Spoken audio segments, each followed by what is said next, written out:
Good morning mga ka-realtor, another house, another day. Bakit mahalaga ang TIN verification sa pagbili ng bahay at lupa? Number 1, legal na requirements ng BIR.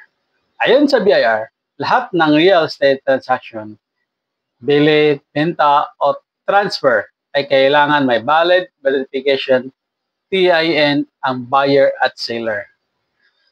Hindi tanggapin ng BIR ang dokumento kung mali, duplicate, o inactive ang TIN.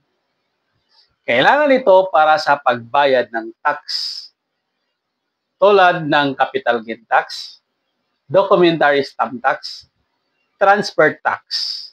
Number 2, kailangan ang TIN para sa title transfer ng Registry of Deeds. Hindi mo mapalipat ang titulo ng lupa o bahay sa pangalan mo kung walang verified TIN.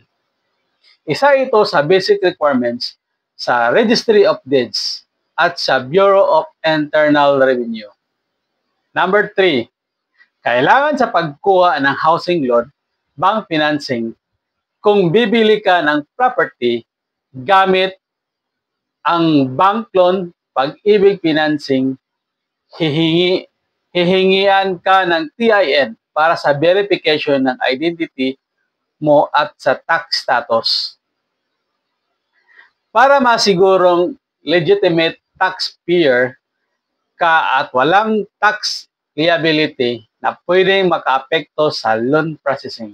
Number 4, para iwasan ang delay o problema sa BIR clearance, kapag may mali o duplicate sa TIN mo, hindi ka magbibigyan ng certificate authorizing registration or CAR. Ito ang dokumentong kailangan para sa mailipat ang titulo sa pangalan mo. Ang CAR ay galing sa BIR at hindi ito mailalabas kung may issue sa TIN mo. Number 5, para sa tamang tax filing at record keeping. Lahat ng real estate transaction ay na-record sa BIR under your TIN. Kung mali ang TIN mo, magkaproblema ang records mo sa BIR na pwedeng magka-apekto sa future transaction mo. So, this is Albert, the licensed real estate salesperson. Good morning and God bless.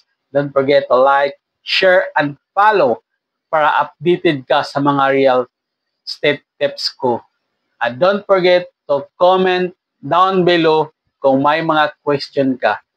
Thank you. God bless.